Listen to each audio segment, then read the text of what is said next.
خلينا صبر فقط ننتظروا. علاش راح؟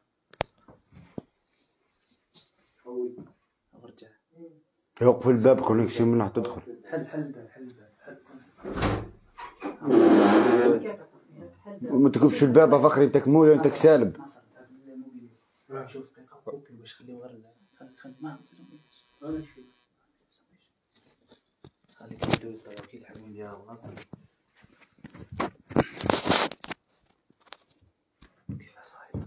الله. يلا لاباس الحمد لله.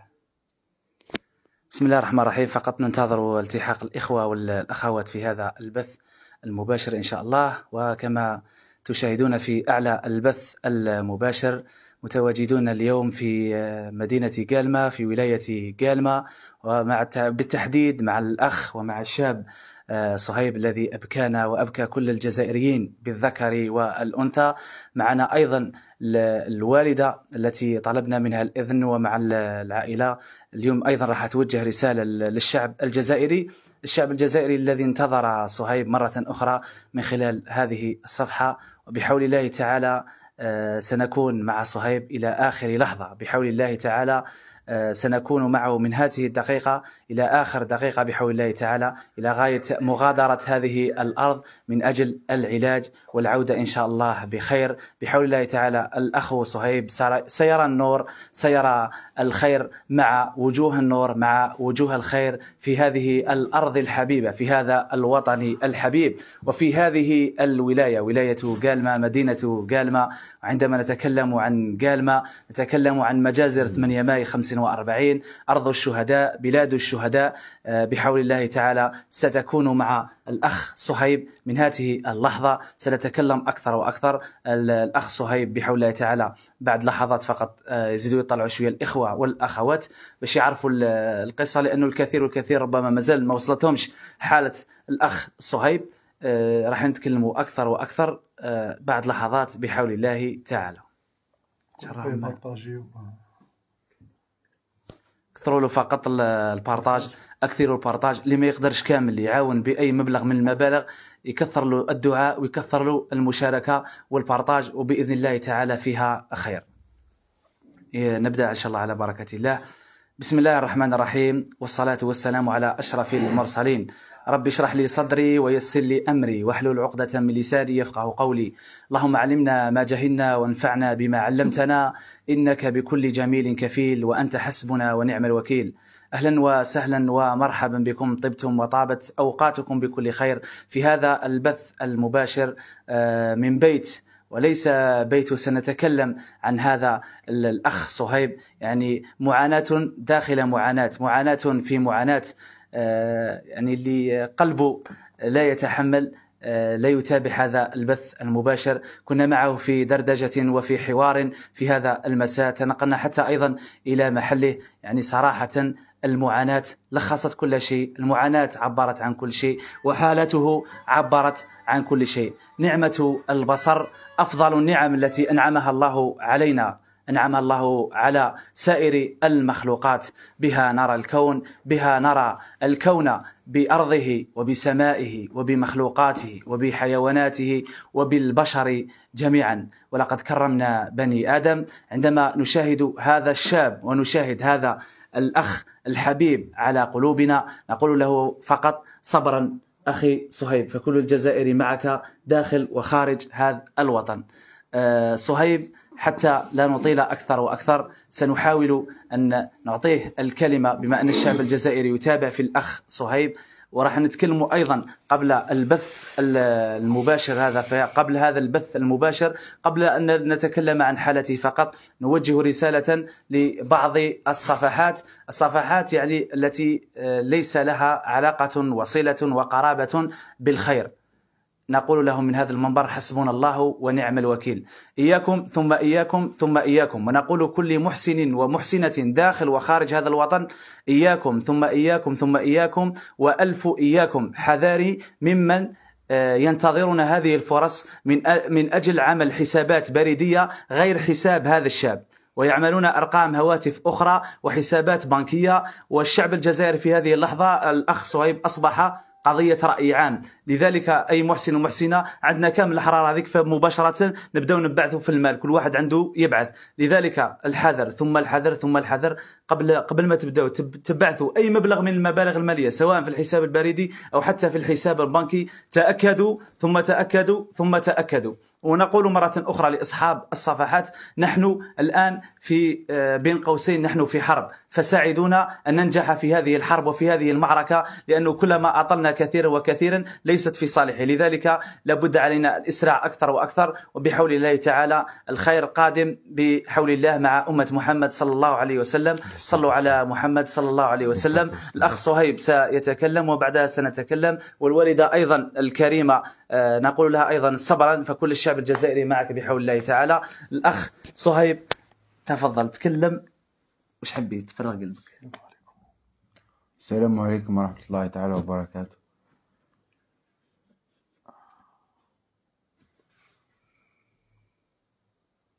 تكلم صهيب تكلم.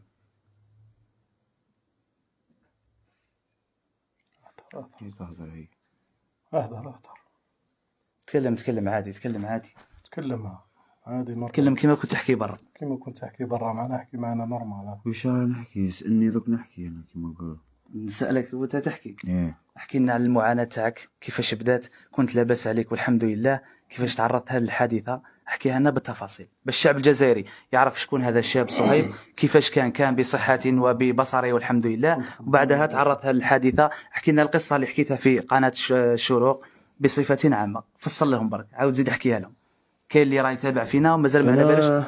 أنا الحمد لله كنت خدام كيما نقولوا، صحة تاعي بيان، لاباس عليا، كنت نخدم على الدار، وكيما نقولوا جيتي وشفتي الدار بعينك. نعم. كيما نقولوا العزوز هاي تدي في تيش تخدم في البلدية، تدي في 18 مليون، شتي قداه كارينها ضارب 1.5 مليون. اسمح كان يحكي فقط. نعم. شوف، أولا كنا تنقلنا إلى محله مساء اليوم، والله يعني محل ما نقولوش باش يعني هذا الشباب والله اللي يحسدوه ربما حتى على العمل تاعو وكل شيء وعلى افكاره، يعني موش ذلك المحل. وعندنا صوره المحل، رانا التقطنا صوره، وبعد ان شاء الله البث المباشر راح نعرضوا هذه الصوره تاع صوره المحل تاع الدراجات وكل شيء بعد اذنك اكيد. اكيد هذه الحاجه الاولى. الحاجه الثانيه فقط لما اتكلم قبل البث المباشر وتكلم لكم الان، في البيت تاعهم راهم فقط الكراء، ما عندهمش بيت. الوالده تاعو تخدم وتسلك كل شهر 1,800,000 والكراء 1,500,000. إذا 1,500,000 تاع الكراء تبقى لهم. كما نقولوا كنت أنا هولي معاونها صح. نهار كنت أنا صحيح ما كانش كيما نقولوا تخمم فيا 1.5 مليون كراء، كنت ناس كيما نقولوا قايم بالدار، أنا اللي نقضي، أنا اللي كلش من هنا دركا شو مدة 7 شهور دركا راني قاعد، ربنا كما خلقتني. الحادثة واش من شهر كانت؟ مارس العام اللي فات، لو 21 مارس العام اللي فات. لو 21 مارس. احكي لنا كيفاش بدات القصة تاعك، كيفاش صرات الحادثة تاعك. والله دوك نحكي لك كلش بالتفاصيل. ابداها من اللي خرجت من البيت تاعك والله كيفاش؟ نقولوا قبل الاخلاح، مش حد كيما نقولوا كيما حكيت مقطع في الشروق. تكلم دوكا فصل. انا كان واحد صحيبي كيما نقولوا ربي يرحمه ويوسع عليه، ومات عنده اكسيدون بالموطو، الله يرحمه ويوسع عليه. قبل ما يموت انا اللي خدمتها له عندي في الكراج، خدمتها له الموطو تاعو، نوضتها له، عاودت لها ريفيزيون، داها دا الموطو تاعو، جاني بويو. شكون واش كاتب؟ قال لك نعاونكم انا والبحرين باذن الله تعالى اخي. والتعليقات هذه كامل، حياك الله في دوله البحرين، ان كنت جزائريا او كنت مواطنا من مواطني البحرين، حياك الله، وننتظر مراسلاتكم واتصالاتكم بحول الله تعالى بعد البث المباشر، وسنقرا كامل التعليقات. راح نتكلموا فقط اولا، خلينا قبل ما نبداو الحكايه دوك بعد البث المباشر. بعد هذا البث المباشر راح نحطوا الرقم اللي تتواصلوا معاه، ونحطوا الحساب البريدي اللي تبعثوا فيه، والحساب البنكي، يعني 3 اشياء، رقم الهاتف نديروا تاعك ولا تاع الوالده، وفقط نقولوا الاخوه والاخوات الرقم تاع الاخ صهيب اللي راه في منصات التواصل الاجتماعي حاولوا فقط معليش، هو قال لك معليش انا ماذا بيا الاتصالات، ولكن نقصوا عليه لانه فيها معاناه وراه يتعب، يعني مكالمه بعد مكالمه تعب شويه. لذلك نحاولوا تتواصلوا مع الوالده تاعو. فقط شيء ثاني، الوالده تاعو الان بحاجه الى من يدعمها، بحاجه الى تبرعاتكم ومساهماتكم، لا من اجل اتصالاتكم، من اجل ارقام اخرى. يعني أكيد كلنا نعاني، والكثير من المرضى وممن يتألم في هذا الوطن الحبيب، ولكن والدته الآن بحاجة إلى من يدخل تلك السعادة وتلك البسمة، يجيب لها المال. وأيضا جهة أخرى نتمنى فقط لبعض أصحاب الصفحات أن يكون عملكم خالصا لوجه الله سبحانه وتعالى، لا من أجل مشاهدات ولا من أجل إعجابات ولا من أجل كذا، لأنها كلها لن تدوم كثيرا ولن تدوم مطولا، ولكن يبقى القبول والإخلاص من الله سبحانه وتعالى. نسأل الله عز وجل القبول والإخلاص. أن يعود مرة أخرى ونذكر ونكرر رقم الهاتف والحساب البريدي والحساب البنكي بحول الله تعالى. بعد هذا البث المباشر ستجدونه في هذه الصفحة بإذن الله تعالى. أخ صهيب واصل الحكاية. قلت لك جاء راجل بوي طفل هذا ربي يرحمه اللي مات، باه يسلكني في الموطا اللي خدمتها لولده، اعطاني نص سوارد وقال نص سوارد الاخرين قال لي في بعد في الليل مدهم لك.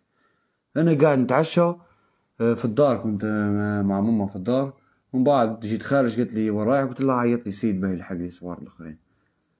هبطت انا لحق لي سوارد هذوك عطاهم لي. جيت مروح انا قعدت في الدار وهم عيطوا لي، بعد كيما دخلت للدار عيطوا لي بنيميرو. تعرف الرقم هذا ولا؟ نعرف الرقم، تحب كيما نقول نقدر نسمي مولاه نورمال اللي تحب كيما حبيت تحكي احكي. تاع احمد بادي هذا. احمد ضياء الدين بادي هو اللي عيط لي بالنيميرو تاعو، وكان معاه مراد ايمن. استدرجوني كي شغل عيطوا لي بالامان، هم اصحابي، وهذا ديجا سيد اللي ضربني قرا معايا، وهي حكايه مشني فيها انا. خلاه غلط، خلاه وراحوا كيما نقولوا غلطوه وقالوا له بلي صهيب حكى عليك وهوك حكيت، وانا اصلا وقتي ما نفوتوش كيما يفوتوهم. انا نخدم الدار وصايب كيما نقولوا، ما داروا قاعدين انا ما نظرش قاعد، انا خدمه الدار كيما نقولوا، مش مريض بيهم باه نقعد نحكي عليهم ولا ندير تهمات عليهم. ما درتش بيه. راح جاب المفرق ادم لاحق هذا، راح جاب المفرق هو وميدو هذا بادي. قلت احمد ضياء الدين بادي كان جابوا المفرق. هو طفل هذا ديجا ما نديرش فيه الامان انا، بعد انا ديجا ما يقدرش بعد، هو كون جات حاجه اخرى ما يقدرش يضربني كي شغل. عول لي عليها هذه الخطره بالله سيد كيف منك. كان خازنه عند احمد ضياء الدين بادي هذا. كي شغل كي خزنه عنده، انا كون شتو هاز مع لقطه نفهمو ديريكت بلي يا سيد اخطاكش الظاهره هذه، غير هذا هو اللي يدير فيها، هذا طلاسيد هذه كيما نقولوا ديما هاز معاه لاصيد هذا لاحق ادم هذا. الظاهره هذه هو اللي قاعد يدير فيها، غير هو اللي قاعد يدير فيها هنا في بن سميع، وضرب شحال واحد بالموس هنا في الفيلاج. والامن واش؟ الامن من قبل يعني لما كان يضرب في هذا الاشخاص باش تاخذوا معاه؟ كيما نقولوا يدخلوه يبريزونتيوه لا بوليس يملصوا كي الدوله. انا ديجا قلتها له كي الدوله يبريزونتيوه يملصوه كي شغل نشوف فيهم كيما نكا شغل راح يولي يدعموا فيه على الاجرام تاعو. السيد هذا هاو توصل شو الجريمه اللي دارها لي قبلها بليله، رحت شكيت بها انا ديجا مبوزي به بلان تاعها. ايه ها شو ايش دار لي. يجاو كنخزنهولو هذاك احمد ضياء الدين بادي، وكي شغل مراد ايمن ومعاهم كي عيطوا لي مع بعضهم. جيت اسمها جماعه. ايه وقفنا قدام واحد القهوه، كنا قاعدين طول واحد الشجره، ومن بعد مشينا نشوف واحد القهوه قاعدين. كي شغل هما عطاه هذاك كي شغل الحق هذاك بادي هو الاخر، عطاه المفرق، ومن بعد شغل داروا له البارك شغل وقفوا هما كبيسوس، وانا واقف قدام قاعد نكونيكتي بالتليفون. شتي لوطون اللي عيط لي تحلوه هما من بعضهم، جات لاصت المفرق ديريكت في وجهي في عيني. المهم في اللحظه ذيك تمنيت عذاب القبر يعني. واش اللحظه ذيك عيني شعلوا بالله سيد، ذقت عذاب اللي جامي ذاق واحد في الدنيا. صح ثاني قال لي تضرب كيما انا صح، وما فرق تمنيت يكون اصيد، ما فرق واعر يخدموا به الصياغه هذا. فهم لهم هذا. ما فرق اللي يخدموا به الصياغه هذاك واعر صح. ضربني به. المهم جماعه ثم في القهوه كي كانوا قاعدين يحسبوه ضربني بشوايه، ثم كاينه بعد القهوه شوايه. كانوا جماعه حاضرين، كانوا جماعه حاضرين، قهوه كامله حاضره، فيلاج كامل حاضر، الناس كل شافته باللي جا ضربني. يضربني، رحت نجري، واحد ما حب يقرب لي، يكب عليا الماء، الناس كل شوكات، كب عليا واحد دار فيا كيما نقولوا مسكين، غير هو اللي غلط وقدر يقرب لي ماشي. انا مشيت باللاصيد هذاك ديجا، كون ضربت كبيت على عيني الماء في البلاصه، ما كنتش نلحق الحاله هذه، راني قعدت نشوف شوي، مشيت بيه بزاف كي شغل، كب عليا ذاك الماء، ومن بعديك داوني المستشفى تاعنا تاع قالمة. وفي المستشفى قعدت 10 ايام في المستشفى. ومن بعد في المستشفى واش قالوا لك الاطباء؟ الحاله هما اللي غاضتني منهم كيما مرات ايمن هذاك لا الملح تاع الدار، وديجا في زوز مداير فيهم خير، انا جامي يعني ظلمتهم، جامي قستهم من هنا، مدايرهم كيما خاوتي. كانت عندي طوموبيل ركبهم معايا، يحوسوا معايا، نوصلهم يحب بصح هذاك ما ندورش بيه خلاص، هذاك راهو فيلاج كاميرا وملعون، هذاك الناس كلها عنته العبد هذاك ملعون، ما كانش لي الدعاوي اللي لقطها درك اكثر من الحبس اللي راح يقعد فيه، يلاوي الحبس. انا كون جيت واحد منهم الناس نقعد 20 سنه حبس وما نلمش الدعاوي اللي عالم كامل يدعي فيها، على بالك. لا حول ولا قوه. هذه لقطه يديرها، هذه الشيطان ما يديرهاش لقطه كيما ذي. واحد ربي كيما نقولوا سبحانه خلق له البصر تاعو، وانت تجي تنحيه له حطيتيها سهله، روح نحي البصر الذبانه برك تتاثم عليها عند ربي. ولقد كرمنا ضيع لي دركني مده 7 اشهر وانا ما نشوفش، دركني في حال انا 7 اشهر قول للشعب الجزائري، لانه ربما اللي يعتقد بانه 7 اشهر وانا كيما انك رحت درت الحصه ذيك والحمد لله. الحصه شحال عندك ملي درتها؟ 2 شهرين ملي درتها، هو مفوتوها الحمد لله. كاين احباب ربي ومازالوا كاينين الناس يديروا الخير. كاين انسان قال لك راه طلع في فيديو تفهموا فيها.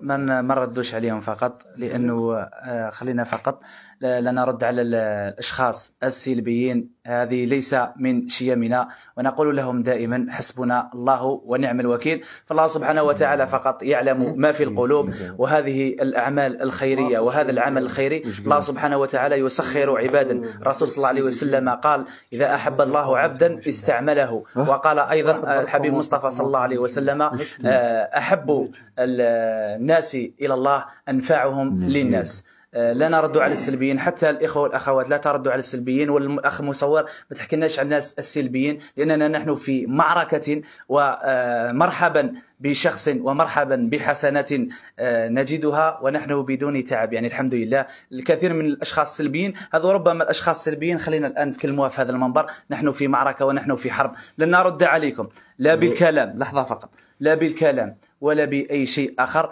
ولكن النتيجة بحول الله تعالى ستكون في قادم الأيام، والرد دائما يكون لما يرجع البصر تاعو. نحن بإذن الله تعالى نقول بأننا سعداء، لن نسعد حتى نراه بخير، ولن يهدأ لنا بال بحول الله تعالى. نحن معك أخي من هذه اللحظة، نقول قدام الشعب الجزائري: أخي أنا راني معك إلى آخر لحظة. ربي يستر إن شاء الله.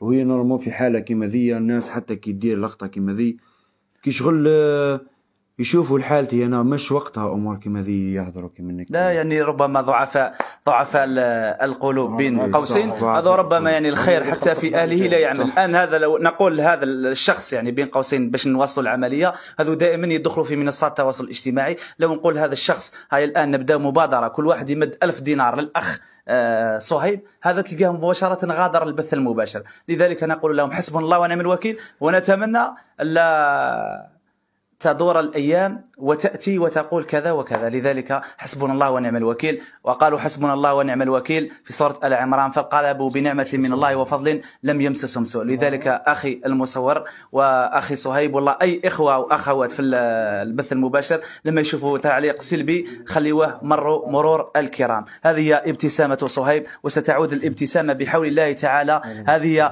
دموع الفرح إن شاء الله. أخي صهيب زيد واصل. لما أقول لك يعني لما جينا في المساء وتكلمنا معاه قال لك بعبارة واحدة، هذا يعني هذا الناس السلبيين يعني كما راك تبكي فيه، ربي يهديك وربي يسامحك ان شاء الله.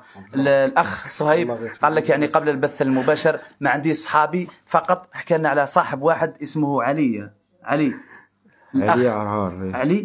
علي عرعار. هذا الاخ علي نحييه بالمناسبه، الوحيد اللي قال لك الاخ صهيب واقف معاه، لانه لما وصلنا قلنا له يعني وراهم صحابك وكل شيء، قال لك انايا تخلوا علي اصحابي راحوا علي اصحابي كل كانوا معايا وحدي، برك نمشي وحدي حتى في الليل نمشي وحدي. اذا راحوا عليك 100 اعطيك الصحه، اذا راحوا عليك 100 راهو معك مليون بحول الله تعالى.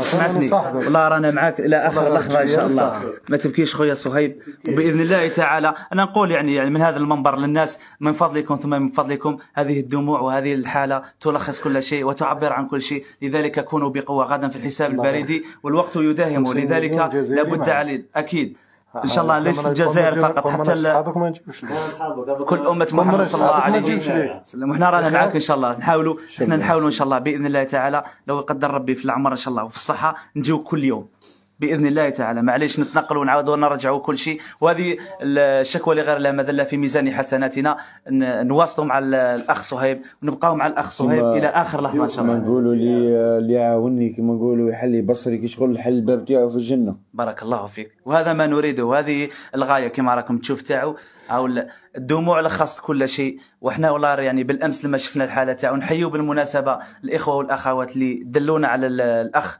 صهيب، ونقول لهم من هذا المنبر مثلما وفقكم الله سبحانه وتعالى لخدمة الطفل معاذ بشاطة وعاد سالما معافى، مثلما وفقكم الله سبحانه وتعالى لخدمة الطفلة جنى المتواجدة في ديار الغربة بفرنسا، نتمنى لها أيضا الشفاء، ومثلما وفقكم الله سبحانه وتعالى لخدمة أختنا حزية التي نتمنى لها السلامة، والأخ يحيى شياد، وبقية الحالات المرضية.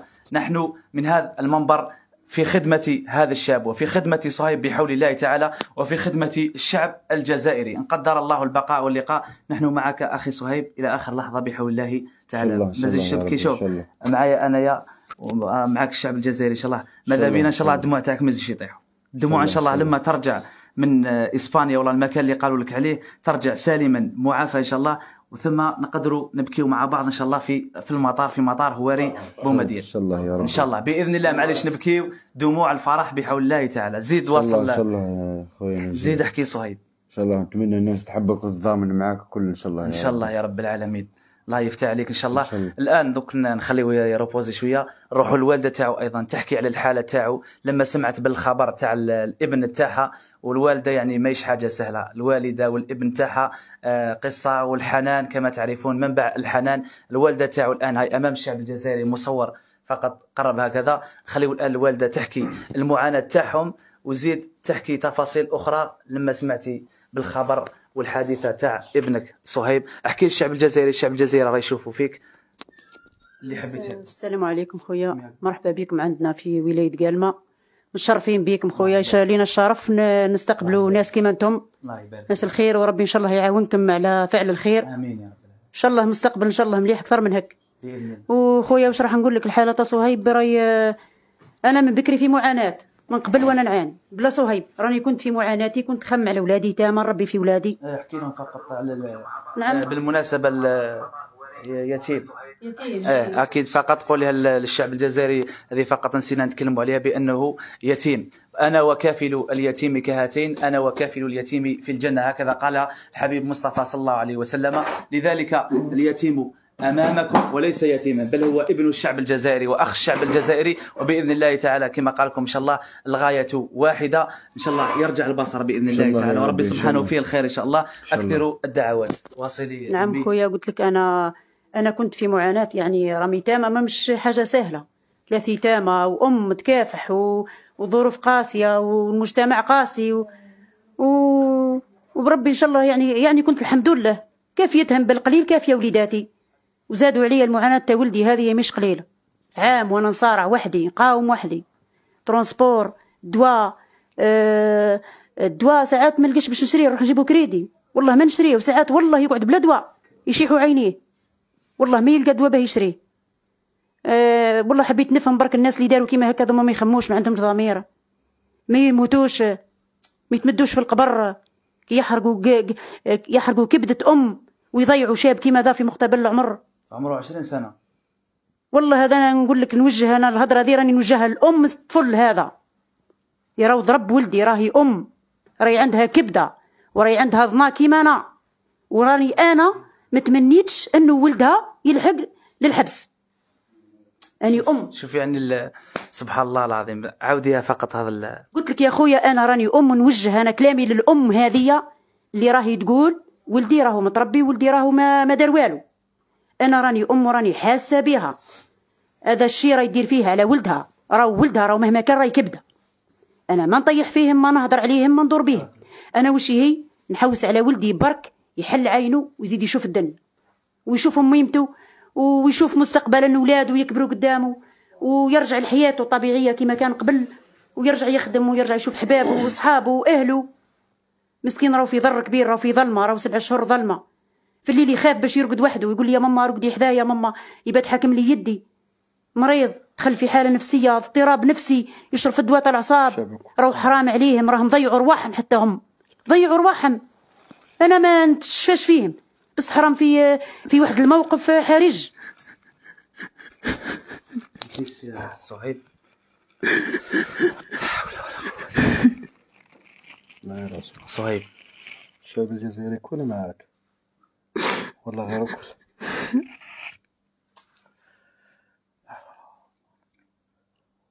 ما تبكي صهيب، خلاص وصلي كملي. والله يا خويا راني نقول لهم على هذا، ماهوش خوكم يعني، خوكم وتربى معاكم. مهما كان توصل بيكم الدناءة والحقارة، مهما كان ما تتوصلوش ديروا حاجة كيما هذه. العدو اليهودي الكافر اللي ما يشاهدش ما يديرهاش هذه. ضيعتوا له مستقبله يتيم، يخدم على خاوته ويعاون فيا. وهذا هو العصا اللي كنت متركزه عليها، وهذه العين اللي كنت نشوف بها. راه مداولي عيني انا، ما مش عينين ولدي، والله عيني انا. يا رجاء باذن الله تعالى ان شاء الله ان شاء الله خويا. نتمنى من الناس تخزر ليه برحمه وتعاونوا. راهم كي شغل راهم راح جامع يغطيو جامع، راهو ما عنده والو في الدنيا دي مسكين. فضل ربي عنده ربي سبحانه، والشعب الجزائري بإذن الله تعالى الذي عودنا أن يكون كما قال الحبيب مصطفى صلى الله عليه وسلم: مثل المؤمنين في تودهم وتراحمهم وتعاطفهم كمثل الجسد الواحد إذا اشتكى منه عضو تداعى له سائر الجسد بالسهر والحمى. هذا قول الحبيب مصطفى صلى الله عليه وسلم. شعب الجزائر شعب الشدائد والمحن، بإذن الله تعالى سيكون بقوة بداية من هذه اللحظة إلى غاية الغد إن شاء الله. لما لا إن شاء الله نزيدوا نعملوا له بث أو بثين أو 3 خلال هذه الأيام. وراح نتكلموا أيضا حتى على المبلغ المالي اللي يوصل في الحساب البريدي. الشيء اللي عجبني في الأخ صهيب قال لك: يا أخي أروح شوف بعينيك. يعني إنسان الحمد لله يحوس على البصر تاعو فقط، يحوس على السعادة تاعو، يحوس يرجع للعمل تاعو باش يشوف الوالدة تاعو ويعيش الحياة تاعو كباقي الشباب. لذلك فقط نعود نقول لما التحق بنا هذه اللحظة: الحذر ثم الحذر من بعض الحسابات المزيفة، الحسابات البريدية والحسابات البنكية وحتى أرقام الهواتف. تأكدوا قبل أن ترسلوا أي مبلغ من المبالغ. نحن الآن مرة أخرى نقول رانا في صراع مع الوقت. الله معنا وأنتم معنا داخل هذا البلد وخارج هذا البلد، من شرق البلاد إلى غربها ومن شمالها إلى جنوبها. من فضلكم تبرعوا، ساهموا بدعواتكم، بأمانكم إن شاء الله وبصداقاتكم. ودائما نقول لك: الدينار الصغير بإذن الله بالصغير والصغير سنصل إن شاء الله لإرضاء الرب الكبير سبحانه وتعالى،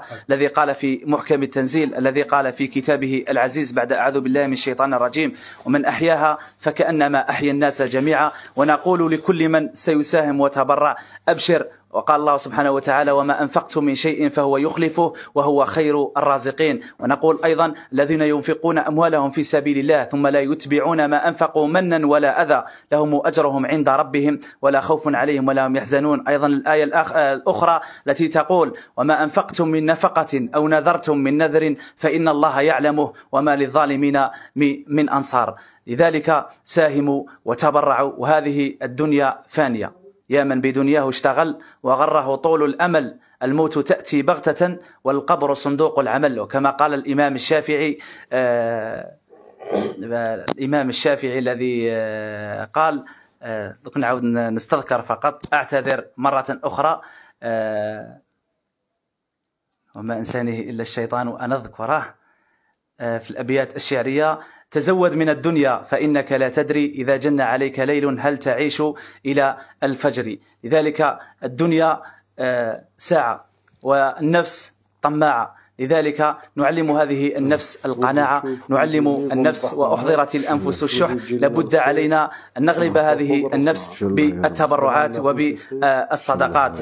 قال الله سبحانه وتعالى في سورة الفجر بعد أعوذ بالله من الشيطان الرجيم: كلا إذا دكت الأرض دكا دكا وجاء ربك والملك صفا صفا وجيء يومئذ بجهنم يومئذ يتذكر الإنسان وأنى له الذكرى يقول يا ليتني، ويا ليتني عند أهل اللغة تفيد التمني، يا ليتني قدمت لحياتي، فيومئذ لا يعذب عذابه أحد ولا يوثق وثاقه أحد. لذلك ساهموا وتبرعوا، وهذه دنيا فانية وآخرتها دائما قولها. كل شخص فينا الآن يتخيل نفسه في تلك الحفرة المظلمة في ذلك القبر. وكما تقول الحكمة أيضا، لا أعتقد أحد القائلين قال لك: لو تعلم تلك الدقيقة التي ينساك فيها الأحياء بعد موتك لما عشت دقيقة لأرضائهم. لذلك لابد علينا أن نرضي ربنا سبحانه عز وجل.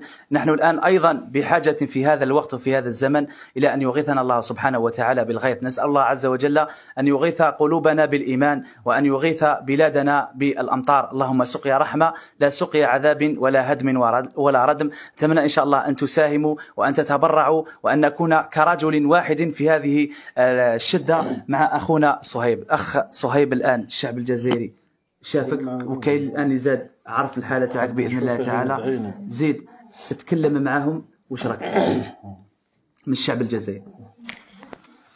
أنا حاب منهم كيما نقولوا، أنا صغير ولد بلادهم، يعاونوني برك كش ما نزيد نحل عيني على الدنيا، حتى ولو عين واحدة برك. ونعاون ميمتي ونرجع نخدم كيما كنت بكري، حتى بعين واحدة ندير روحي كي شغل لاباس عليا، رجعت كيما نقولوا لاباس عليا. حاب نزيد نشوف وصاي الحمد لله. يعني 7 شهور درك وانا ظلمة لي كيما نقولوا يعاوني ويحل لي عيني على الدنيا كيما نقولوا. شرا الجنة تاعو شراها إن شاء الله يا رب. باب الجنة حلو. هذا ما نتمنى وصاي. تكلم الآن الشعب الجزائري، وش راك حاب تزيد عاود وضح لهم أكثر، وماذا بك زيد تكلم كما تكلمت لي قبيل على انا كما نقولوا الوقت ما بقاليش نسلك رونديفو تاعي باه ندير العمليه في اسبانيا، والمبلغ مازلت ما لميتوش. قالوا لك مبلغ 500 مليون. 500 مليون للعين الواحده. 500 مليون للعين الوحده. واش قلت لي قبيل؟ القرنيه هي واش كاين؟ عندي زرعه قرنيه و زرع عدسه اصطناعيه وزرع الحلقه عندي بزاف. عندي عمليات في عيني الواحدة، مش غير عملية واحدة. كون جاتني كما نقولوا قرنية برك قادر نروح ركبها في تونس، بصح الحالة تاعي الحالة تاعي معقدة شوية. إن شاء الله ما تكونش معقدة مع الشعب الجزائري. إن شاء الله يا رب. إن شاء الله. على بالي الناس الخير على بالي. أكيد. وأنت أيضا أنا الضربة تاعي هذه كما نقولوا هي ضربة وابتلاء من عند ربي، بس نعت لي أحباب وبيني ناس في الدنيا ذي صحة الخير، وبيني باللي الناس مازالت دير الخير، وزدت عرفت احباب ما كنتش نعرفهم كون جيت بعيني. الحمد لله. ان شاء الله تزيد تشوفنا باذن الله تعالى. الحمد لله يا رب. ان شاء الله يتمنى ربي في الفرحه تاعنا ذي باذن الله، وتشوفنا ونشوفك باذن الله بخير ان شاء الله. ان شاء الله يا رب. زيد كمل. هذا ما كان، هذا ما راح نفضل. قلت لي المبلغ حوالي 500 مليون. شحال اليوم شفت السي سي بي والله شحال راه واصلكم؟ لقيت 19 مليون و480 الف. وشحال عندها يومين ولا شحال ملي بديتوا بداو الناس يبعثوا لك؟ ملي بدا يبعث لي السي بي 3 ايام، ملي بدا الاشهار هذاك تاع اسمها الحصه تاع اللي فت فيها لحد الساعه حوالي 19 مليون في الحساب البريدي. وصلوكم هنا امانات للبيت؟ ايه لا امانات كيفاه يعني كش ما جاوكم الناس هكذا جابوك دراهم ولا اسمها جاو يشافوك فقط؟ غير الامانه اللي جبتيها لنا انت. تكلمي تفضلي. الان انت الان وجهي احكي الان للشعب الجزائري وش راكي؟ والله خويا واش راح نقول لهم؟ يعني مهما كان نعبروا الصوره راهي تعبر. صوره وحدها راكم تشوفوا فيها، راكم تشوفوا في صهيب راهو ناشد في خاوته الشباب الجزائري، الناس توقف معاه تعاونوا، حالته رايحه وانت تدهور، راح يفقد الامل. ديجا هو من الاول، بعد من الاول الطب يقولوا لنا عنده امل ضئيل في عينه، عنده عين راحت. لو كان عالج في الاول كان عينيه في زوز يمنعوا ما يروحوش عينيه. مسكين من الضعف والحتاج وقله الجهد، والرجال ما كانش ويتيم، مين راح يجيبها؟ انا زيد كاينه حاجه نحكيها لك. تفضل. انا يعني اللي ضيعوني صح في عينيه سبيطار تاعنا تا ولايه كامل. طبيبة ابو لوصيف قالت لي كيما نقولوا روح كيما نقولوا اجري الان اجري على روحك، ما تغفلش على روحك. اعطيها بس الصحة. هما ضيعوني بالقعد تاعهم في السبيطار. راني فاهمك. سما كانوا قادرين لاحظ، بس كانوا قادرين يديروا لي بريه يبعثوني سبيطار الكوبيين الورقله ولا البشار، كنت قادر ما يروحوش عينيه خلاص. التهاب قاعد ياكل فيهم، هم قالوا لي روح اقعد في الدار. هم عينيه ذم مش كيما نقولوا مش رجلي، انا كون جاتني في رجلي في يدي والله نورمال. كانوا مش حاجه يعني، كانوا سبيطار الكوبيين تاع الدوله كانوا قادرين يبعثوني ليه نورمال. والحمد لله لقيت الحباب برانيه وصلوني ليه، والحمد لله يا ربي وصلت له وداويت، وكيما نقولوا بقى لي الامل ان شاء الله. ان شاء الله يا ربي. الامل في الله سبحانه وتعالى. احنا نحسن الظن بالله سبحانه وتعالى، لا يعجزه مثقال ذرة في السماوات ولا في الارض سبحانه، يعني انه على كل شيء قدير. امي واصلي. قلت لك اخويا الحاله تاعو راهي باينه، وهو راهو مسكين من سيء الى اسوأ. ما كانش قاعدين نستناو وخلاص. ومن بعد وليت انا قررت لازم حكايه ولدي تبان، لازم الوضعيه ما تقعدش كيما هك، لازمني نكافح. انا من نهار تقاس وانا نكافح معاه، نجاهد معاه. مش قلت لازم ولدي لازم خليش هك، لازم نجري لاخر لحظه من عمري. نجيب انا يعني اي اخي يقول لك ناس بكي ما يحس بالجمره غير اللي عافس عليها، صح ولا؟ بس انا الضر اللي فيه هي اكثر من اللي فيها انا. متعذبه معايا صح ثاني، متعذبه معايا. وما تسمى واحد كي يروح عينيه هك تعرف يولي يقلق، يولي ما يحمل شك، يولي تغيظني روحي. انا كي نوض الصباح قسما بالله وقات راقد في الليل لحد الان نحلم باللي نشوف.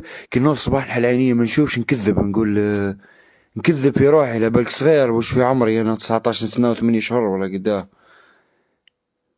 نكذب لكن ما نشوفش.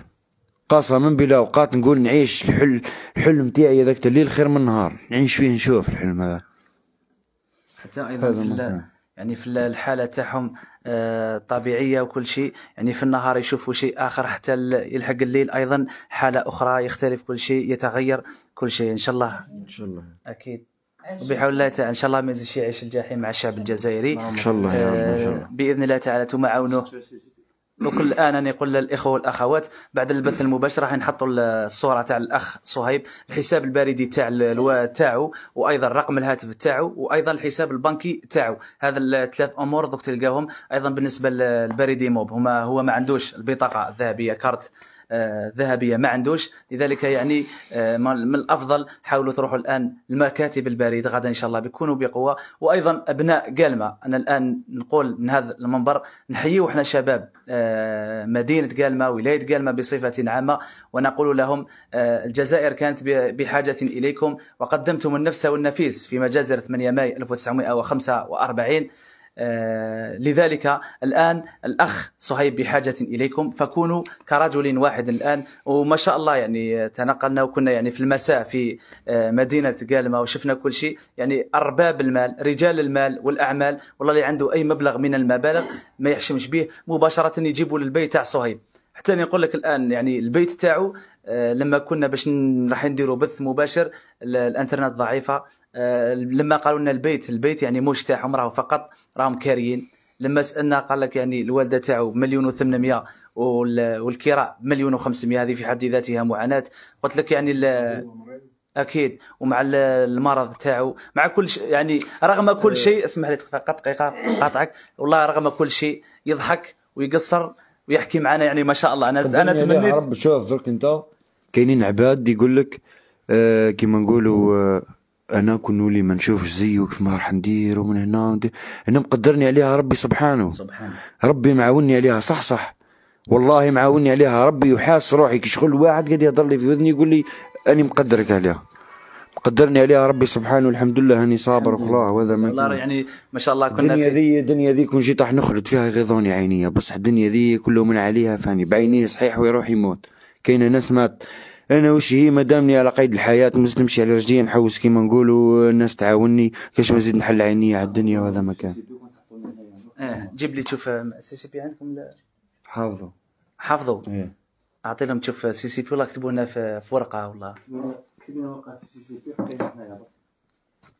دوك بعد لحظات ان شاء الله دوك يكتبوا الحساب البريدي نتاعهم والحساب البنكي ايضا. دوك نحطوه لكم بعد البث المباشر، من بعد اعطيني الحساب البنكي تاعهم، رقم الهاتف تاعهم والحساب البريدي تاعهم باذن الله تعالى. زيد واصل صهيب، حكينا انا ماذا بيا نحوس الان تحكي مع الشعب الجزائري كما كنت تحكي معنا قبل اللايف. انا تمنيت ما نبداوش اللايف بكري لانه كنا نقصروا معاك ونمشيو معاك. انا حبيتك تزيد تحكي هكذا مع الشعب الجزائري، هم بزاف يتبعوا فيك ان شاء الله، وانا عندي باذن الله سبحانه وتعالى حسن الظن بالله سبحانه وتعالى انه الشعب الجزائري راح يوقف معك باذن الله تعالى ونفرحوا في القريب العاجل. نشوف نعاون يمه. خليه يتكلم زيد. والله واش راح نقول لك، نجيب الشيء اللي كان هاني قلت له، هاني حكيت وانا كيما نقولوا اني ما ضرك في حاله لا يرثى لها.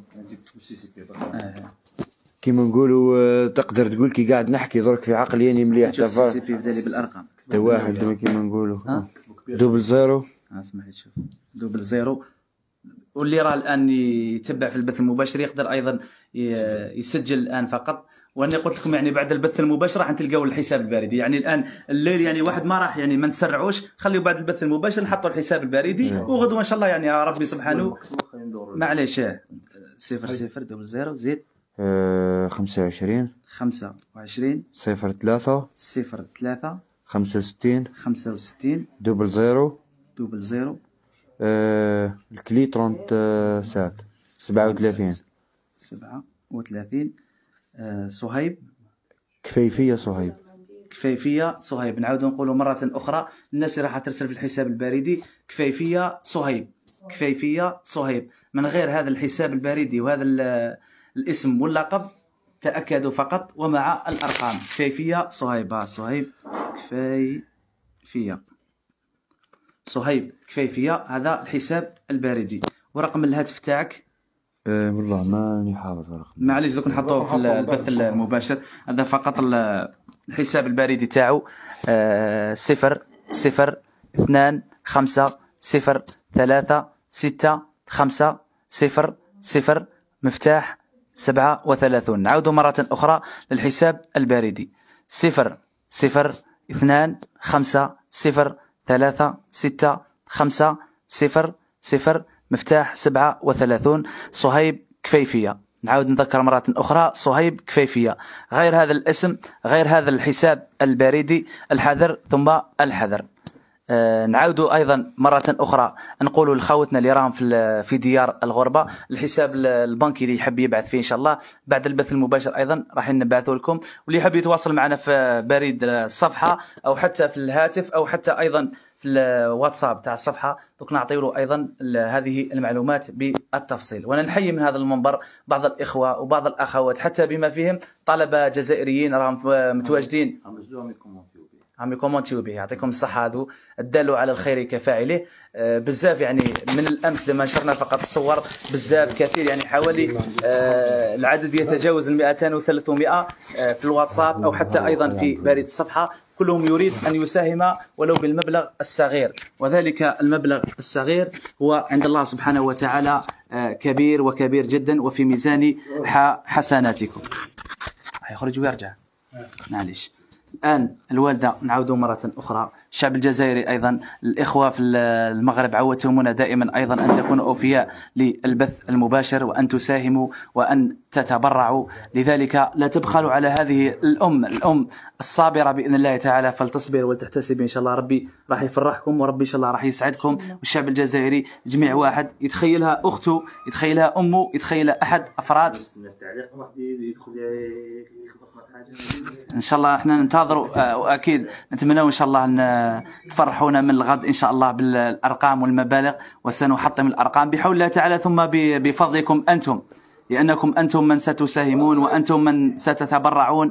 لذلك لا تبخلوا عليهم من الغد إن شاء الله. وكما قال لك يعني الآن اللي راهو المبلغ اللي راهو عندهم حوالي 19 مليون فقط، 19 مليون. ماذا بينا إن شاء الله نقتربوا من 500 ونتجاوزوا 500 بإذن الله تعالى، ولما لا إن شاء الله يروح ويرجع سالم معافى. وبعدها إن شاء الله نحاولوا أيضا المحسنين على بالي بإذن الله تعالى ناس مدينة قالمة، ولاية قالمة بصفة عامة، حاولوا إن شاء الله تتهلاو في هذه العائلة إن شاء الله. احنا الهم تاعنا الآن هو صهيب، لما يرجع إن شاء الله بخير، ويرجع البصر بإذن الله تعالى، بإذن المولى عز وجل، وانت إن شاء الله بإذن الله ترجع لك تلك الابتسامة وتولي فرحانة بإذن الله تعالى إن شاء الله، لأنك ماكش وحدك، وأعلم جيدا بأن الشعب الجزائري راه معك بإذن الله. سبحان في الشعب الجزائري كبيرة، ثقتي في ربي سبحانه كبيرة. وأنا من نهار صلاة ضربة ذي لولدي وأنا شادة في ربي، سبحان شادة في ربي، وربي هو اللي عاوني، وربي هو اللي مشي فيها، وربي اللي قدرني عليه صهيب. الحمد لله. كون ما جيت شادة في ربي ما جيت حتى واحد. بربي إن شاء الله ثقتي في الشعب الجزائري كبيرة، وثقتي في خاوتي خوالي كيما انتم، الله يبارك فيك، واصحاب الخير، وربي سبحانه ما ينساش عبده، مستحيل. سبحان. مستحيل ربي ما يحط لك حاجة، يدير لك سبب ويدير لك مخرج ويسخر لك ناس الخير ويسخر لك ولاد الحلال. مادام كاين ربي ما يخافش. الحمد لله. والله شادة في ربي خويا. الحمد لله. شادة في ربي. الحمد لله. هذا هو الشيء. حسن الظن بالله سيفتح الكثير والكثير من الأبواب. أمامكم الحساب البريدي تاع صهيب كفيفية، أمامكم مرة أخرى. نعاود نذكروا، وذكر فإن الذكرى تنفع المؤمنين. 0025365000 ومفتاح 37. نتمنى إن شاء الله تكونوا بقوة، لأنه الكثير من الأمهات والكثير من الإخوة والأخوات اللي يعطيهم الصحة، خاصة في الصفحة نحييهم بهذه المناسبة، لأنه الحمد لله رب العالمين دايرين فينا ثقة كبيرة وكبيرة، خاصة بعض الأمهات، وخاصة أيضا بعض الشباب اللي تواصلوا يعني صباح اليوم قال لك حتى وما عندهمش هذا حساب بريدي، أعطينا حسابك البريدي أنت الشخصي. والحمد لله رب العالمين، نقولها مرة أخرى، لا ناقة ولا جمل، لا نريد جزاء ولا شكورا، لأن الذي سيحاسبنا هو الرب سبحانه وتعالى، لأن الذي يتابع كل صغيرة وكبيرة هو الله سبحانه وتعالى، الذي نريد ابتغاء مرضاته هو الله سبحانه وتعالى، لا نريد جزاء ولا شكورا. فالله سبحانه وتعالى هو النافع هو الضار. العبد تقدر تعاوننا بدعواتكم بأمنياتكم، خاصة بالدعوات. ادعونا ربي سبحانه يقدرنا إن شاء الله، يقدرنا على الخير، ويقدرنا باش نغلبوا الأشخاص السلبيين، ونعطيو لهم دائما تلك الصورة الإيجابية التي تخلينا نقولون فقط بالعامية. نتمنى احنا نحاولوا نجلبوهم لنا لما نتكلم لكم فقط في أي بث مباشر. هذه ديما تحدث لما يعلق شخص من الأشخاص وكل شيء في قلوبهم مرض. احنا ماذا بين هذا الأشخاص نردوا عليهم بالإحسان، نحاولوا نجبدوه لنا، ما نخليوش بالكلام القاسي باش يزيد هو يتمادى في الكلام، والله ربما يبعد على طريق الخير. احنا باذن الله تعالى نحاولوا دائما نكونوا بالحوار ونكونوا بالايجابيه، لانه الصفحه الحمد لله رب العالمين فيها الكثير والكثير من الناس الايجابيه. ونقول للناس الايجابيه لا تردوا على الاشخاص السلبيين في التعليقات، وباذن الله تعالى نرد عليهم فقط بالله سبحانه وتعالى. هذا هو سلاحنا الاول. وسلاحنا الثاني لما يرجع صهيب ان شاء الله سالما معافا ويكون بخير بحول الله تعالى. ايضا صهيب يحاول يزيدوا يشوفوه. زيدك تشمت كرسالة أخيرة للشعب الجزائري. والله يا خويا، والله عندي ثقة في الشعب الجزائري، وعلى بالي بهم يتضامنوا، وعلى بالي بهم تاع خير ويحبوا الخير لبعضهم. مهما كان رانا مسلمين، نشاهدوا ونستغفروا. الحمد لله. مهما كان رانا مسلمين. واللي دار الحاجة هذه لولدي نوكل عليه ربي، حسبي الله ونعم الوكيل فيهم برك. وراهم صغار جايين دنيتهم، حتى هم نورمالمون راهم خموا قبل ما يديروا حاجة كيما ذي ويقضيوا على أرواحهم. هذا ما يلوموش علينا ضرب. هذا فقط هو الأخ الصغير تاعهم. هذا هو الأخ الصغير. آمين. صور فقط. هذا هو الأخ. هذا عاصم تتكلم مع الشعب الجزائري. اسمح لي. قول لهم السلام عليكم، أنا أخ صهيب. السلام عليكم، أنا الأخ صهيب. نطلب من الشعب الجزائري إنه يعاون خويا. راك تشوفوا في الحالة ديالو كيف ما واش راه ندير.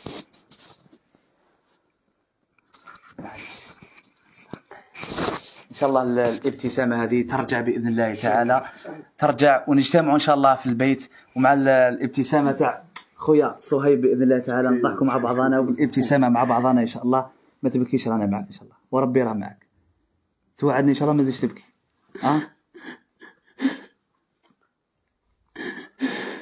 إذا شوفوا الوجه ربي سبحانه، وكونوا بقوة غدا إن شاء الله في مكاتب البريد. واللي يقدر يجيب أمانة للبيت تاعهم أيضا يجيبها. خوتنا في ديار الغربة اللي عنده أي أمانة ويقدر يبعثها، حتى وما قدرش ربما يرسلها، عنده العائلات هنايا يعطيوها له بالدينار. لذلك لابد علينا الإسراع أكثر وأكثر.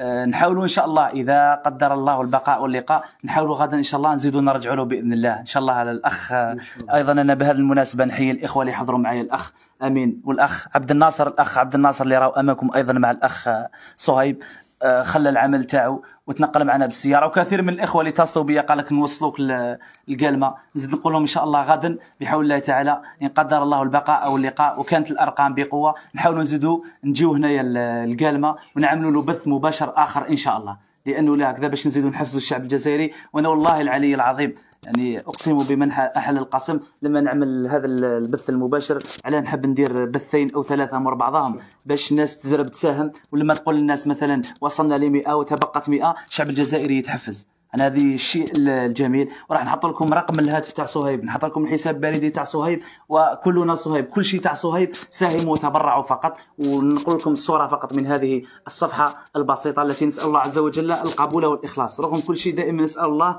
القبول والاخلاص، لان الله سبحانه وتعالى هو اللي راح يتقبل منا ان شاء الله. ونتمنى ان شاء الله من الشعب الجزائري ان يكون بقوه وان يتبرع. يعني الان شحال في اللي راهم يتابعوا في البث الزياده من 2000 قبل شفتها، معليش نقولوا 2000، لو 2000 هذو كل واحد يساهم بمبلغ 1000 دينار يعني 100,000 والله 50,000 والله 200,000 ما تحشمش بها. يعني نقول لك اعطينا لكم يعني بعض المواقف واعطينا لكم بعض الحالات اللي مرينا معهم. نبدا لك مثلا بحاله طفل يحيى شياد الى تشفالها، لما نعاودها ربما الاخوه جدد ما شافوش البث المباشر. الاخ يحيى شياد هذا اللي راه في تركيا والحمد لله رب العالمين بتوفيق الله ثم بتوفيق الرجال راح يخضع ان شاء الله لعمليه زراعه كبد. الحاله نتاعو بدانا بمبلغ 300,000 يا اخي، حكيتها وقلت لكم بانه احد الشباب طالب جامعي اعطاني في مساء احد الايام اعطاني مبلغ 300,000، قال لي هاك 300,000 ديرها في اي عمل خيري. لما رجعت للبيت قالت لي الوالده بانه جات والدة يحيى ومع الطفل يحيى شياد راهو بحاجه الى عمليه زرع كبد مستعجله. تنقلنا مباشره الى بيته والحمد لله رب العالمين بدأناها ب 300,000. وحكينا ايضا قصه ذلك الاخ اللي قال لك لما شفتكم بديتوا بمبلغ 300,000 حقرتكم، قلت ربما يعني مش راح نلحقوا للمليار وكل شيء، ولكن الله سبحانه وتعالى هو الذي يوفق، الله سبحانه وتعالى هو الذي يسخر جنود السماء والارض، لذلك لا تحقرن من المعروف شيئا، ساهم وتبرع. والكثير من المواقف التي سردناها في العديد من البث المباشر. وأبشركم أيضا من هذا المنبر ونقول للأمهات الجزائريات اللي ما زال ربي سبحانه وتعالى لم يرزقهن الولد، نقول لكم قصة رواها لي أحد الإخوة أو الأخ اللي راه خلف الكاميرا يتبسم، وهذا الأخ من عائلة أصيف من بلدية بوطالب، أنا ما نذكرش الاسم تاعو. على كل حال هذا كان من المساهمين والمتبرعين للطفل معاذ بشاطة اللي أيضا الحمد لله رجع سالما غانما من تركيا. هذا الطفل معاذ بشاطة كان بحاجة إلى عملية زرع كبد مستعجلة.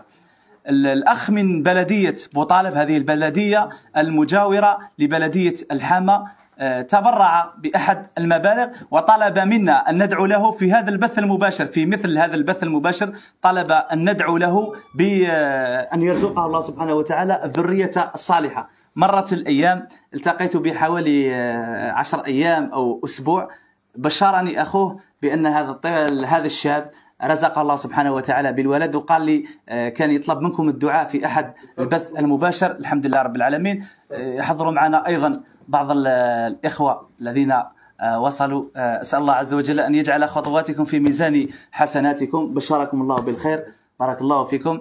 أيضا يعني الشعب الجزائري هاي باش يبين لك بلي الشعب الجزائري راهم كامل معك، راهم كامل خاوتك إن شاء الله، وراح نزيدوا يبقاو واقفين معك الى اخر لحظه باذن الله تعالى، وكامل ان شاء الله نبتسموا ابتسامه فرح باذن الله تعالى. صايب واش كنت حاب تزيد تحكي؟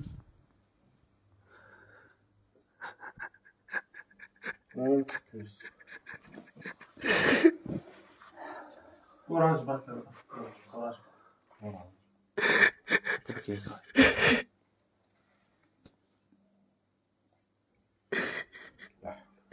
نتمناو من هذو اللي راهم يشاهدوا هاي الصورة تلخص كل شيء. ساهموا ولو بالمبلغ الصغير، مبلغ 50,000 100,000، لأنه الكثير والكثير يعني أكيد الاتصالات كاينة مع الوالدة اللي كانت تحكي لي، الاتصالات كثيرة وكل شيء، ولكن يعني الإقبال يعني كما نقولوها بالعامية الملموس لا. وإحنا رانا في صراع وهمنا هذا الشاب والله كل شيء، يعني يقول لك كل شيء راه موثق، حسابه البريدي، رقم الهاتف تاعو، الحساب البنكي تاعو. لذلك كونوا بقوة. يا من حققتم الكثير والكثير من الأمور، نتمنى أن تكونوا بقوة. ونعاود نذكر مرة أخرى الحساب البريدي صهيب كفيفية، غير هذا الحساب البريدي حذاري ثم حذاري والحذر ثم الحذر ممن يستغلون هذه الفرص. ويا من تستغلون هذه الفرص، هاي دموعه وحالته تلخص كل شيء. يعني الله سبحانه وتعالى سيكفيكم.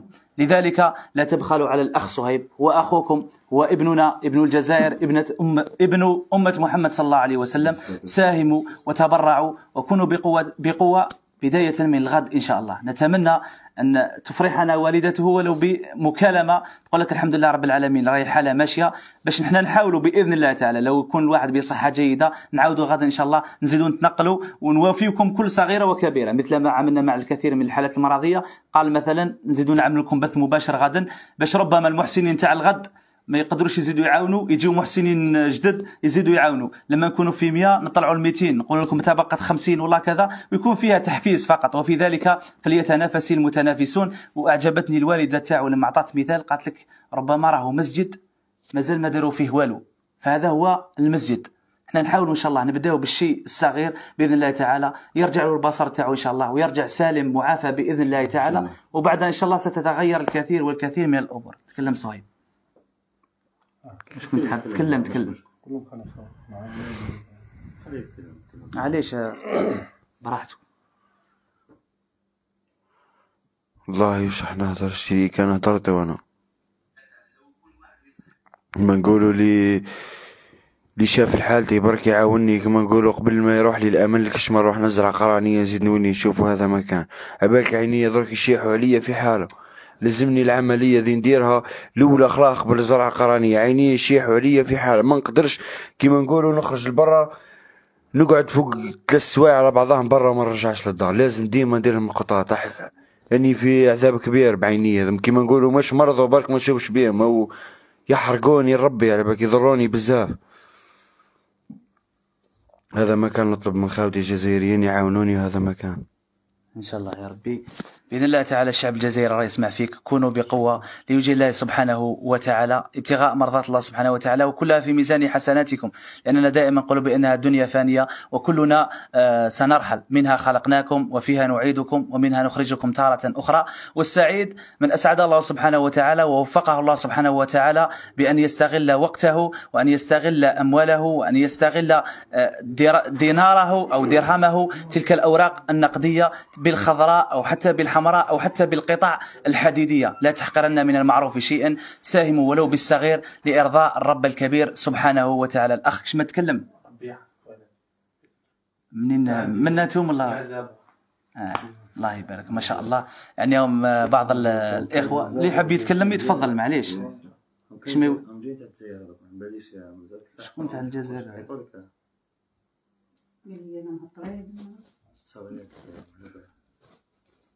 حضرتك تكلمي على هذو اللي عيطوا لك، ربما راهم يتابعوا في البث المباشر ولا والله قبيله عيطوا لي وحيد قالوا لي عيطوا لي الصباح قالوا لي رانا خرجنا من حيدره رانا جايين، ودركا قبيل شوي قبل ما تدخلوا انتم هنا قالوا لي رانا نجيب الله راهو ثم قولوا رانا جايين.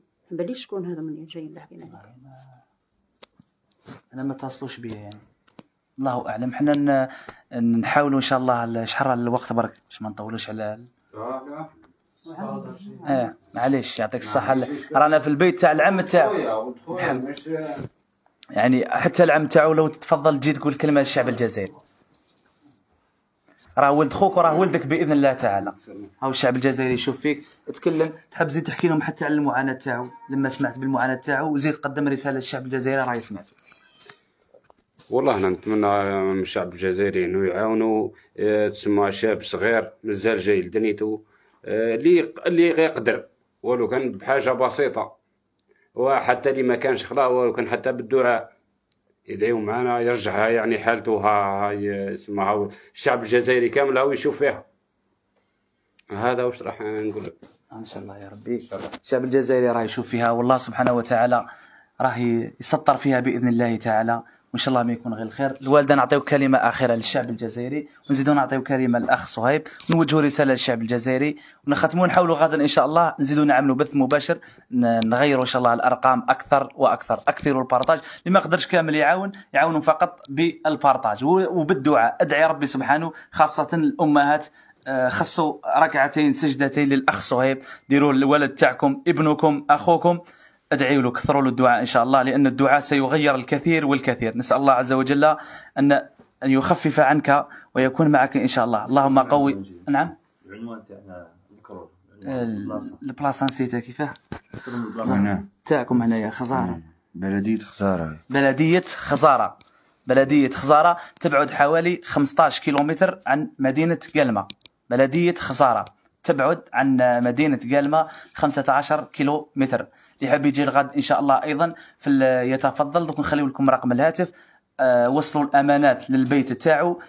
أيضا دوك باش نختموا الحديث نعطيو كلمه اولا للوالده، ونعاودوا نقولوا للامهات فقط، يا الامهات الجزائريات مثل ما عودتمونا. ونتمنى ايضا من الامهات تاع ولايه قلمه اللي ما قدرش تعاون بالدراهم تعاونوا بالقطع الذهبيه، لانه يعني القطع الذهبيه تصنع الفارق. انا نوجه رساله الامهات الجزائريه، ومن هذا المنبر ايضا ندعيو للام تاع ولايه باتنا، لنحكي لكم ايضا القصه يا اخي راهو على باله، وكاينه فيها قصه اخرى.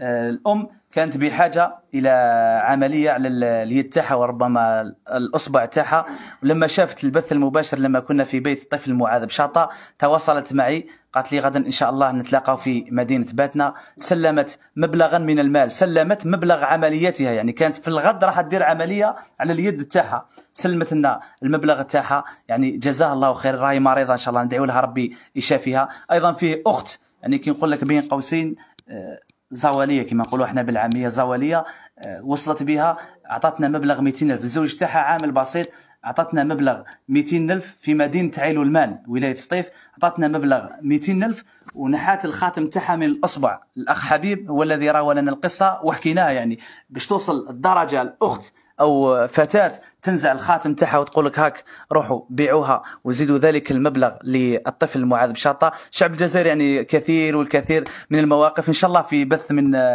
البث القادم بحول الله تعالى نزيدوا نرويكم الكثير والكثير من القصص، وهذه مواقف رانا تكلمنا عليها، يعني مواقف غيرت الكثير من المعطيات وغيرت الكثير من الحالات سواء المرضية أو حتى ممن ساهم وتبرع. الكثير من المساهمين والمتبرعين لما يحكي لك يقول لك أنا ساهمت كذا وربي سبحانه وتعالى في قادم الأيام فتح لي أحد الأبواب، فتح لي مجموعة أبواب.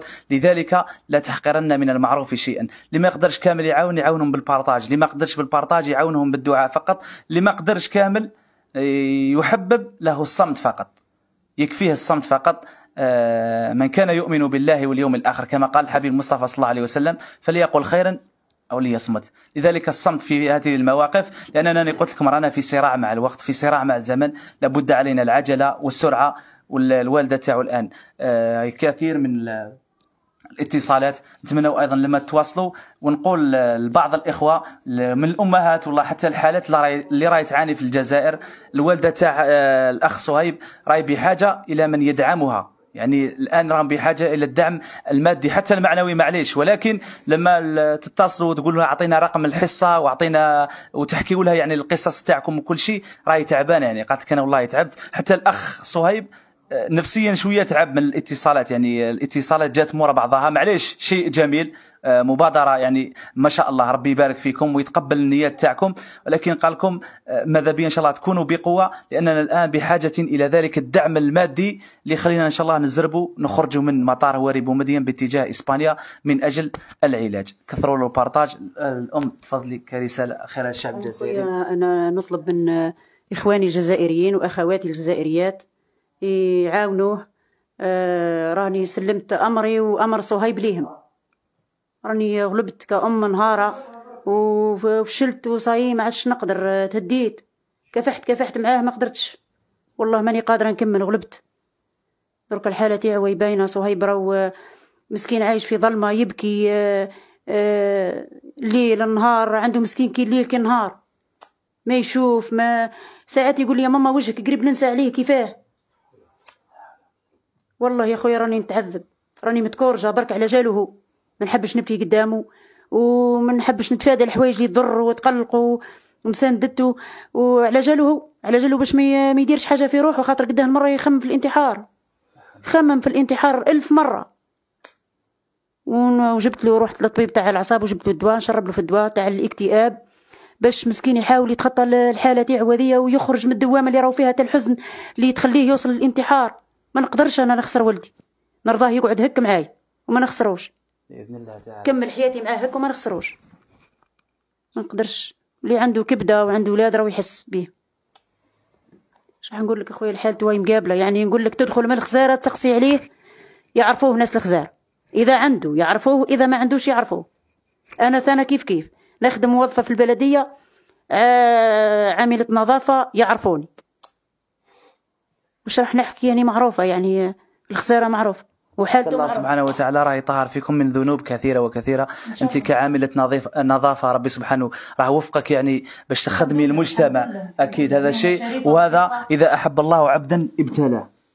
تعرف تاع من فقد احدى حبيبتيه، يعني احد العين تاعو، الحبيبه هي العين، وفي روايه احد الكريمتين، يعني راه يبشر فيكم الرسول صلى الله عليه وسلم والله سبحانه وتعالى من فقد احدى حبيبتيه فصبر فكان له الجنه.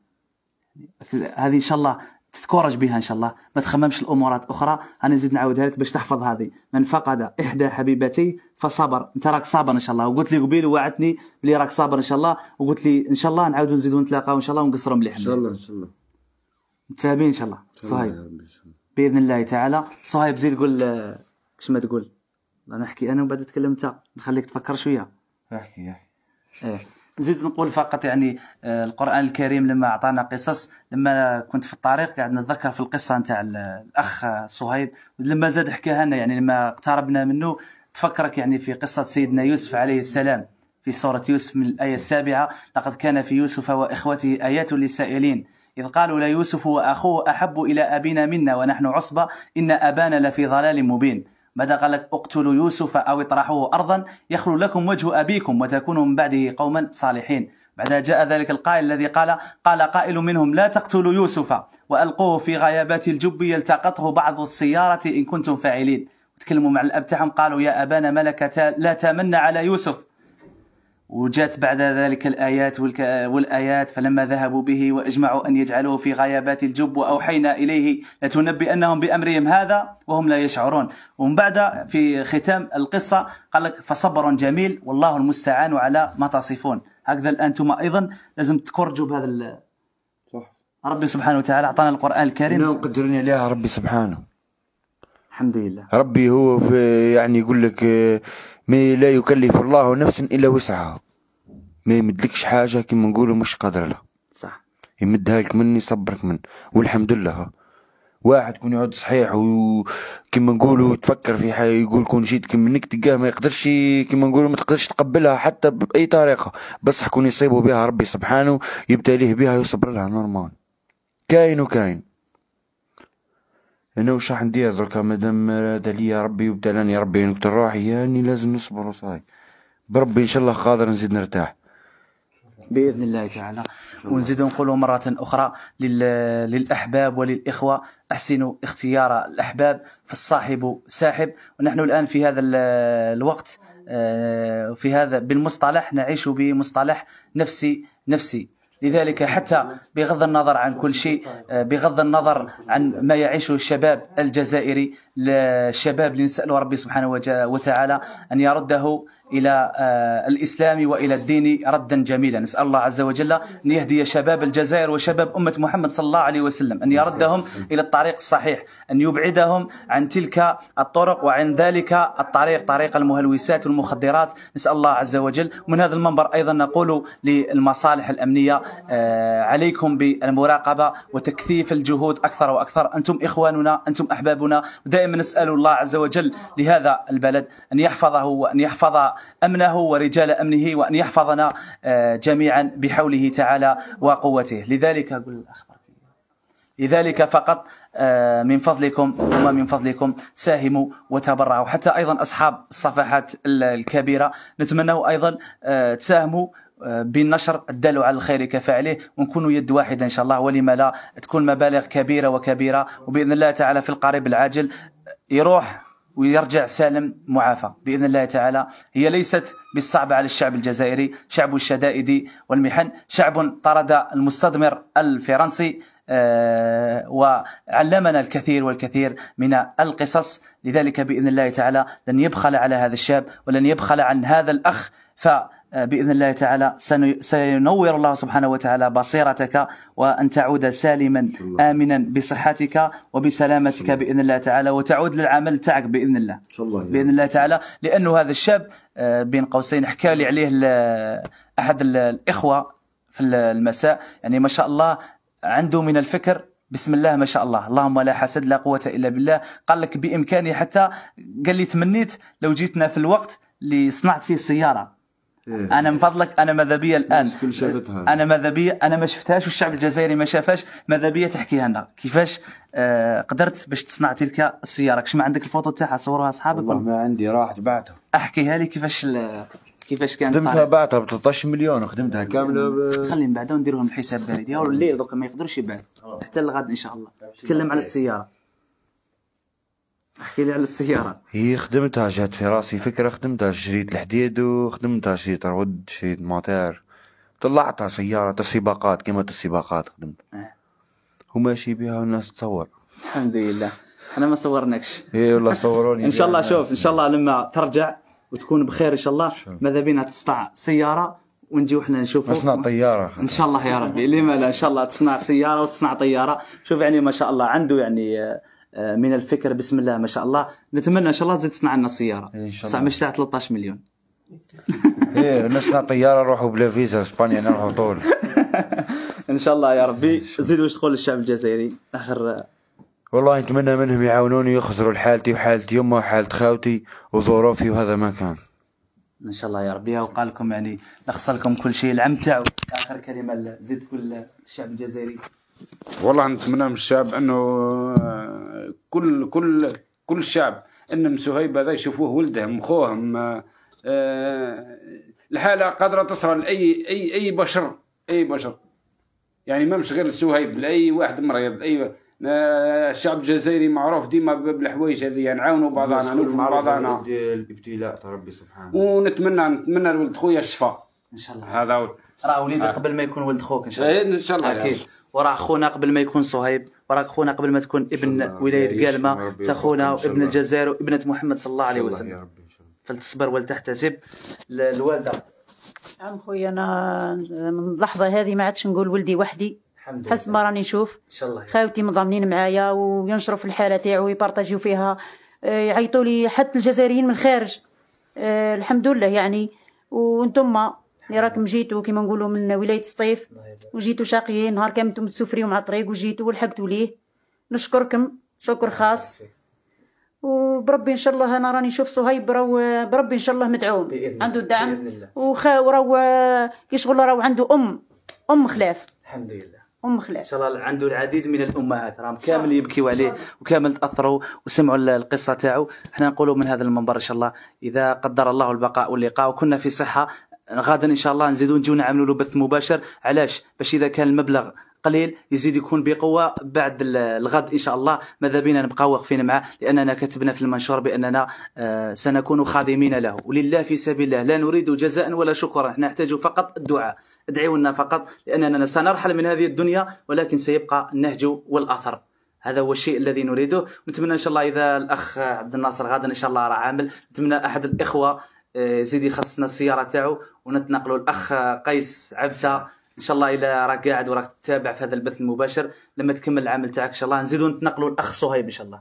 ان شاء الله نزيدوا نعملوا لك بث مباشر اخر ونوافيكم، يعني بين قوسين نوافيكم شحال دخل غدا ان شاء الله في الحساب البريدي تاعهم، هذا شيء. وفي الامانات اللي توصل هنايا ورانا يعني ان شاء الله لنا كما يقولوا بين قوسين وعد مع الاخ صهيب ان شاء الله يرجع له البصر تاعو. ايضا باذن الله تعالى نحاولوا مع المحسنين والمحسنات لما يرجع بخير. نطلق لكم الصوره تاع المحل تاعو، محل متواضع جدا لا يحسد عليه يعني بين قوسين. نتمنى ان شاء الله نغيروا له المحل باذن الله، ونتمنى ايضا من هذا المنبر من المحسنين ونقول رجال المال والاعمال تاع ولايه قلمه، الشعب الجزائري راح يعاونكم في الحاله تاع ابنكم، عاونوهم انتم بالكراء وبالشيء اللي تقدروا عليه. هي يعني ما شاء الله عامله نظافه، نظيفه القلب، نظفت محيطكم ونظفت يعني كل شيء، فكونوا معها. خارج الوطن واش يبعثوا كيفاه؟ خارج الوطن رانا تكلمنا عليهم. دوك نعطيكم الحساب البنكي تاع الوالده تاعك كيفاش من بعد اعطيه لي يعطيك الصحه. الحساب البنكي هاي الوالده تاعو باش تزيدوا فقط لي راه التحقوا بنا في هذا البث المباشر. هذه هي الوالده نتاع الاخ صهيب، وراهي الوالده تاعي ايضا، راكي امي وذا راه خويا ان شاء الله باذن الله تعالى. الله يبارك فيك خويا صهيب. الحساب البنكي تاع الوالده تاعو، الحساب البريدي كفايفيه صهيب تاع صهيب، ورقم الهاتف دوك نعطيو لكم الرقم تاع صهيب، ولما اتصلوا يعني بالايجابيه فقط، وكونوا بقوه في الحساب البريدي باش غدا ان شاء الله ان قدر الله البقاء نجيو ونعملوا بث مباشر ونشوفوا شحال وصلت، ونستمر ان شاء الله في يومين او ثلاثه، ماذا بنا نكونوا بقوه في 3 أيام او 4 نلموا له هذا المبلغ تاع 500 مليون وزياده ايضا مع المصاريف وكل شيء، وما يكون غير الخير باذن الله تعالى ان شاء الله يا رب. كشما تعليقات كامله تدعم فيها خلاص ان شاء الله راهم كامل معك ان شاء الله، كامل راهم بالدعوات يدعو لك ربي يشافيك. اذا بدون اطاله نقول لكم ساهموا وتبرعوا وكونوا ايجابيين، وكونوا بقوه غدا باذن الله تعالى في مكاتب البريد او حتى في بيته. راه يقول لكم راه بعيد على مدينه قلمه 15 كيلومتر فقط. هاني قلت له خزاره يا اخي، خزاره. هذا البلديه بلديه خزاره بعيد بن سميح يعيطوا لها بن سميح. لما تجيو لمدينه قلمه سقسيو على خساره، يعني ايضا مصالح الامن، يعني الكثير ممن دلنا على البيت في ميزان حسناتكم ان شاء الله جميعا. حتى صاحب طاكسي لما سالناه في المساء كان متوقف، قلنا له نريد الذهاب للبيت، يعني شوف قاعد يعني انبو ضامره شويه ولحقنا بالسياره، كان دلنا فقط قالنا روحوا منا طلعوا منا على بالو بلي ما راحش نوصلوا للبيت، واذا به لحقنا بالسياره تاعو قالنا دوك نجي نوصلكم مباشره للبيت. دوك نحطوا السي سي بي لواحد، السي سي بي تلقاوه في الصفحه نتاعنا، السي سي بي تاع صهيب كفيفيه. نعاود مره اخرى الحساب البريدي تاع صهيب كفيفيه راهو ظهر امامكم، اللي حاب يدير كابتير هاو الحساب البريدي. ونحط لكم الحساب البنكي تاع الوالده تاعو، كيفاش الاسم؟ سعاد مالاوي. سعاد الحساب البنكي هي الوالده تاعو، ورقم الهاتف تحبوا نديرهم في زوج دبر نديرهم في زوج، رقم هاتف الوالده ورقم هاتف صهيب. كونوا بقوه غدا ان شاء الله. بارك الله فيكم في ميزان حسناتكم يا من ساهمتم هذه الايام. لا نقول لكم الا ما يرضي ربنا عز وجل، وما انفقتم من شيء فهو يخلفه وهو خير الرازقين. رزقكم الله السعاده في الدارين. دمتم في رعايه الله وامنه، في حفظ الله دائما. والسلام عليكم ورحمه الله تعالى وبركاته. نور الله طريقك بالخير إن شاء الله، نور الله بصيرتك وبصيرة كل مستمع ومتابع لهذا البث المباشر. لنا إن شاء الله لقاء غدا بحول الله تعالى إن كان في العمر بقية. نستودعكم الله الذي لا تضيع ودائعه، واحمد الله على نعمة البصر، واحمد الله على النعم التي أنعمها عليكم، وإن تعدوا نعمة الله لا تحصوها. الأخ صهيب ابتلى الله سبحانه وتعالى فعلمنا الكثير والكثير في هذا البث المباشر على أنه صابر محتسب ينتظر فقط دعمكم بإذن الله تعالى ليواصل مسيره في مجال السيارات والطائرات بإذن الله تعالى. هكذا باش تبتسم هكذا إن شاء الله، بديناها بالآخر بالدموع، هكذا باش نكملوها بالابتسام ما شاء الله بالدبابات إن شاء الله. أكيد إن شاء الله أخي صهيب، بارك الله فيك صهيب، وربي يعطي لك صحتك إن شاء الله، ونحن معك إن شاء الله إلى آخر. إن شاء الله يا رب. الله يبارك فيك. تبقوا على خير. دمتم في رعاية الله وحفظه، دمتم في رعاية الرحمن ورؤية الحبيب المصطفى صلى الله عليه وسلم في المنام. والسلام عليكم ورحمة الله تعالى وبركاته.